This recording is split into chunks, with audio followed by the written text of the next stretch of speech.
Hey everyone, thanks for tuning in. I thought I'd show you my most recent acquisition. I picked up a D-Control, a Digidesign D-Control mixing board that was on Facebook Marketplace. And I, I just couldn't believe how cheap it was. Now it needs a lot of work, and I don't know a lot about the D-Control.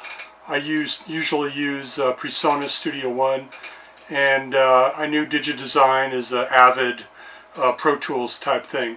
So I thought, well, let's take a look and do some research on this D-Control that this guy had on Marketplace. And here's a picture, kind of what the ad looked like.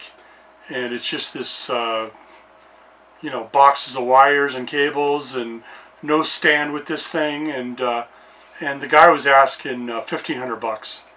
So I grabbed a friend of mine who's an electronics tech.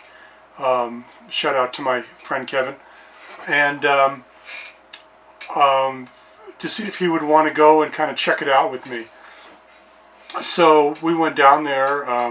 It's about a hour drive for us to go look at it, and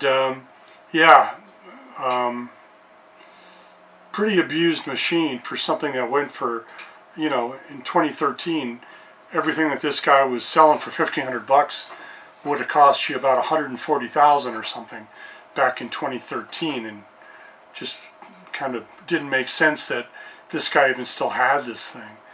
So my friend looked at it. It had power supplies that were bad on it. The surround in the middle of it didn't work. In the board, on the main unit, has a light, a red light on, and the controls were just covered with dust and dirt. Controls were all dirty. At first I didn't even know if I wanted to see about even getting it at all. And it also had a broken, which it still has a broken encoder knob on the main unit, and a couple of the scribble strips, the LED strips are out on it, and still has, haven't fixed the surround, or the motherboard has an issue. And it didn't come with the stand. It came with the ends on each side. But it did come with good working 192, which I'm probably not going to use. The XMON, which works fine. And I picked it up. I talked him down to $1,000. So I paid $1,000 for this thing. And I've probably put, $600+ into it, just getting Pro Tools and getting the, replacing some of the power supplies, and my friend rebuilding some of the power supplies. A lot of time cleaning it, and anyway, it works really well for what I need it for. At some point I will get the, the surround working, and, the broken encoder fixed, and but I did cleaned up all the faders, used a control cleaner on them, and one of the fader boards, fader controls, was just, the faders were so bad, but now they're all working. Everything's working really well, except for what I mentioned. And I just built a desk, as you can see in the background. It works really well, and I'm really enjoying this board. I can't believe people aren't talking more about this, even in 2023. 10 years after the last D-Control was made. And yeah, they have other control surfaces out there, but this is amazing. And I've had everything. I've had the Roland VS 2380, I guess it was.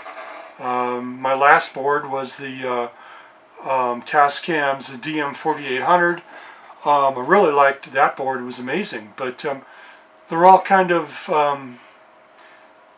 nothing compared to this thing.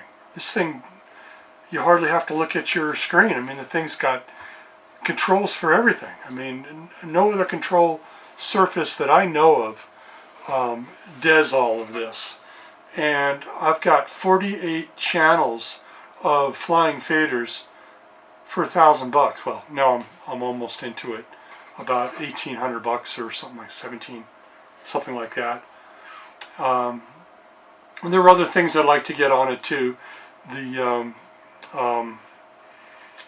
There's a cool little table that slides back and forth. I can't think of what that's called. Something script, the producer script board or something. And then get those other things repaired, which I'll do in the future. Right now I'm broke. I spent everything I had trying, just getting it to this point. But I think I may start learning Pro Tools, switching from PreSonus, which I love PreSonus Studio One. Been running Studio One 4, and I love it. It works great. I wish it would work on this. There is another software machine control called V Control, which works on a lot of different boards, and a lot of the Avid boards, including the D Command and some others. But they don't have anything for D Control at this time. So maybe in the near future they'll have something. But anyways, I just thought I'd kind of share this board with you. And of course, here's the flying faders. You know, for all 48 channels. Of course, you can see the surround is it doesn't work at all. No lights work at all on it, and I think that has to do with the main board, the COM board on the main unit. And then here is the I did a quick 5 tracks. I recorded 5 tracks just to you know, kind of fumble my way around the controls, just to see it work. So yeah, I love it. I love this thing. So anyways, thought I'd share it with you. And for any other D control people out there, boy, I've got a lot of questions. But please feel free to ask me any questions as well. I love this thing. And so anyways, thanks for watching. Please click the like if you liked it, and subscribe if you know, hopefully I'll make some more videos. I've had a lot of different studios going back into the early 1990s, and the evolution of my recording home studios has led me now to this amazing board, and I don't know what would top it. Of course, I'm sure a lot of you know, have other ideas, but man, I love this Digidesign D-Control 48 channel board. Works great for what I need anyway. So anyway, thanks for tuning in, and we'll catch you sometime later.